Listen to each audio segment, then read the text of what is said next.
O desembargador Luiz Felipe Brasil Santos vai palestrar hoje com o tema guarda de animais domésticos, né, de pets.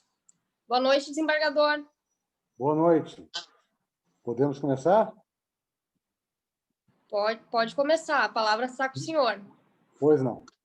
Então, primeiro, dizer a minha satisfação de estar participando deste evento, a convite da Raíssa Stechov, e também agradecer ao professor Daniel por essa oportunidade de fazer este contato. Como o tempo realmente é bastante curto, vou direto ao tema. Este convite que me foi feito surgiu a partir de um julgamento que nós fizemos na 8ª Câmara Civil acerca de uma disputa de guarda de um animal de estimação, de um cachorrinho. Aconteceu que um casal, ao se separar, não se entendeu acerca de quem ficaria com o animal, né? E o varão ingressou contra a ex-companheira com um pedido de guarda desse animalzinho de estimação. Pois bem, o juiz, no primeiro grau, de plano, extinguiu o processo por entender que não caberia discutir guarda de animal, uma vez que, no nosso ordenamento jurídico positivo, animal é coisa, portanto, bem passível de propriedade apenas, e que, desse modo, sendo guarda um instituto aplicável apenas a filhos, a crianças, não caberia estender esse instituto para animais de qualquer tipo. Pois bem, houve, então, o recurso do varão, e o objeto da apelação era, no momento, apenas discutir acerca da possibilidade, não é, dessa discussão na perspectiva jurídica da guarda.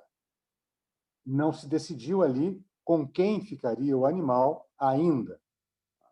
Pois bem, nesse caso, fui o relator e entendi que deveria se aplicar o Instituto da Analogia, reconhecendo que o nosso ordenamento jurídico, efetivamente, não possui um regramento próprio para dispor acerca desses conflitos que envolvem animais de estimação.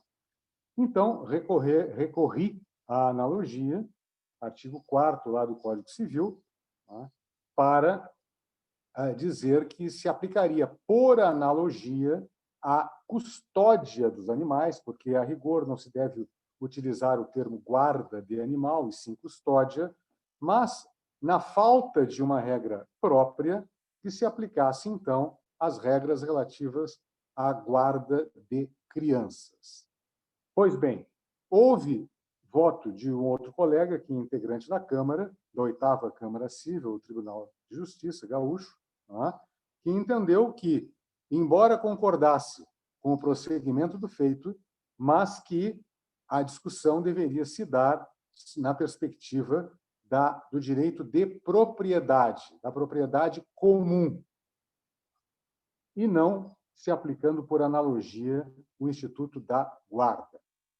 Pois bem, este foi um primeiro julgamento que se deu no Tribunal de Justiça do Rio Grande do Sul. O tema é bastante polêmico e seguramente vai render muito debate ainda.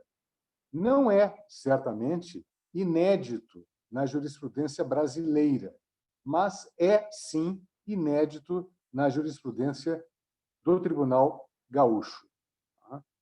Então, qual, basicamente, os argumentos em prol do enfoque desse conflito na perspectiva da guarda?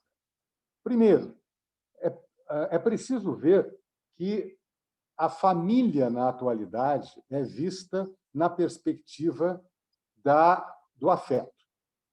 Ou seja, é a chamada, de acordo com a doutrina familiarista mais atual, a chamada família eudemonista. Ou seja, família eudemonista significa dizer àquela entidade familiar que existe, que se justifica enquanto meio de realização da felicidade dos seus componentes, e apenas para esse fim. Pois bem, ora, se estamos na perspectiva da família eudemonista, que se justifica pelo afeto, cujo vínculo é o afeto, né, nós não podemos ignorar que os animais são, e todos aqueles que são donos não, hoje em dia não se usa mais esse termo, são tutores de animais, sabem bem disso, não é?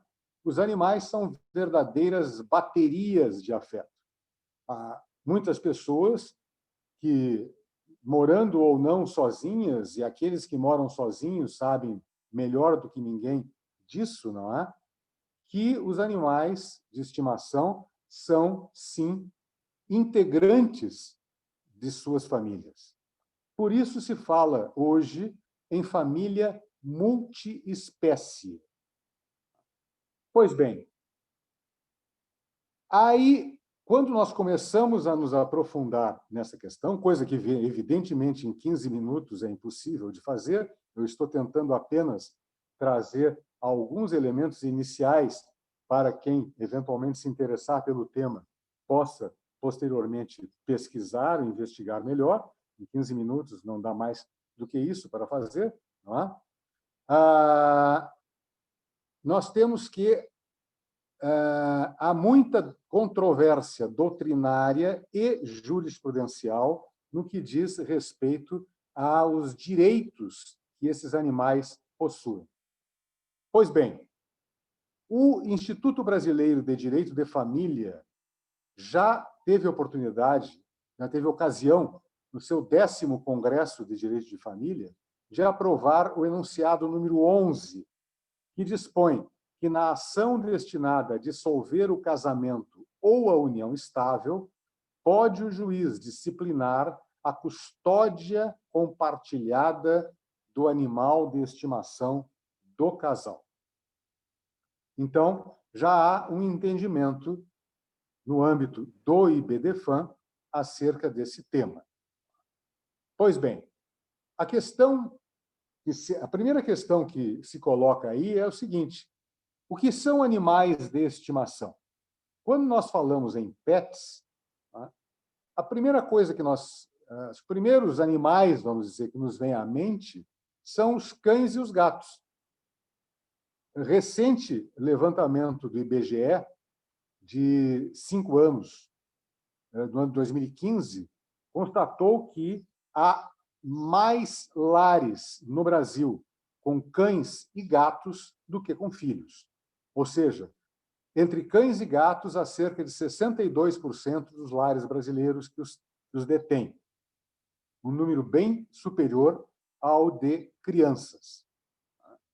Agora, não são apenas cães e gatos que compõem esse universo. Não é? Nós podemos, e certamente conhecemos, pessoas que têm como animais de estimação passarinhos, hamsters, lagartos, cobras, tartarugas, peixes. Por que não? São também animais de estimação e que merecem proteção. E vejam, a própria Constituição Federal, no seu artigo 225, parágrafo 1º, inciso 7º, assim como a Lei dos Crimes Ambientais, que é a Lei 9.605, de 1998, protegem não apenas os animais silvestres, como também os animais domésticos. E aí, esta questão nos remete a uma outra indagação. Esta proteção é concedida a título de quê? A título de reconhecimento de um direito subjetivo do próprio animal ou a título de defesa do direito do titular deste animal, e não apenas do titular deste animal, mas da própria sociedade.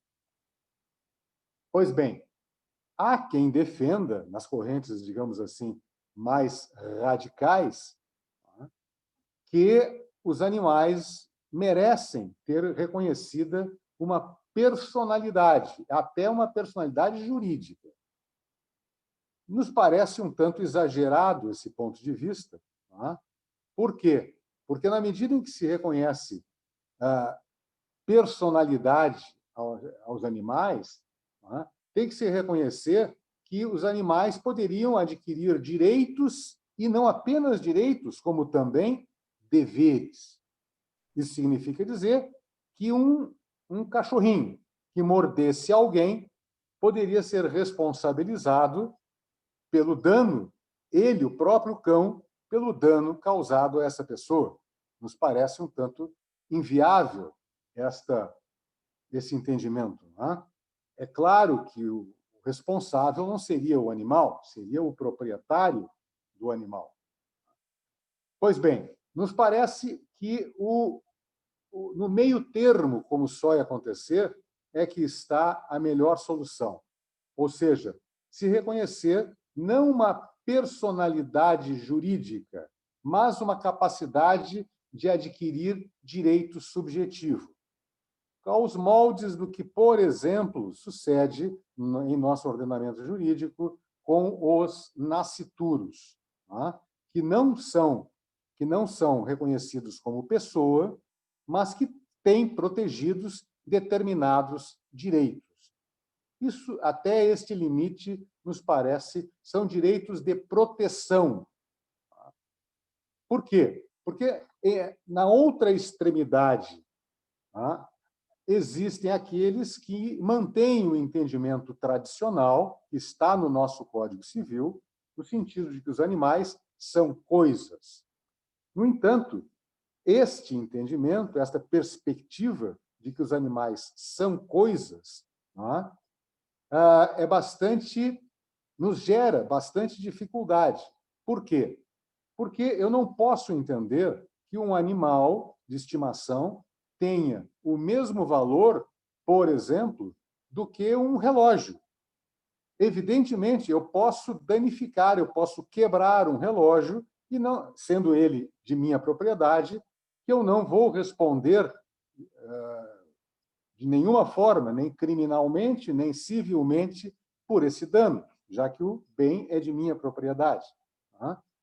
Porém, se eu maltratar um animal que seja de minha propriedade, eu posso sim responder, não apenas criminalmente, tá? Como também civilmente. Basta lembrar o seguinte: há cerca de 10 anos, o Tribunal de Justiça condenou um cidadão, tá? Reconhecendo por dano moral coletivo, porque ele havia matado um cachorro de modo extremamente cruel, amarrando esse cachorro no para-choque de um automóvel e arrastando esse cachorro por cerca de 5 quilômetros pelas ruas da cidade de Pelotas, deixando o animal em frangalhos. Pois bem, este evento gerou grande revolta e justificada revolta na comunidade e no mundo inteiro, diga-se de passagem, não é? E, portanto, foi reconhecido nesta decisão do Tribunal de Justiça um dano moral coletivo, indenizável, tá? E foi julgada procedente a ação promovida pelo Ministério Público. Pois bem, este é mais ou menos o estado da arte no atual momento, tá? E que, portanto, nos oferece uma série de desafios. O tema é bastante extenso. Eu até deixo aqui uma sugestão para aqueles que têm trabalhos, trabalhos de conclusão, eventualmente dissertações por concluir, não é? Ou por apresentar projetos, não é? Este tema é bastante instigante, porque é um tema que está em construção. Eu tratei de colocar apenas umas linhas gerais e os principais desafios que são postos neste presente momento no estado da arte como tal se apresenta. Era isto por hora e muito obrigado.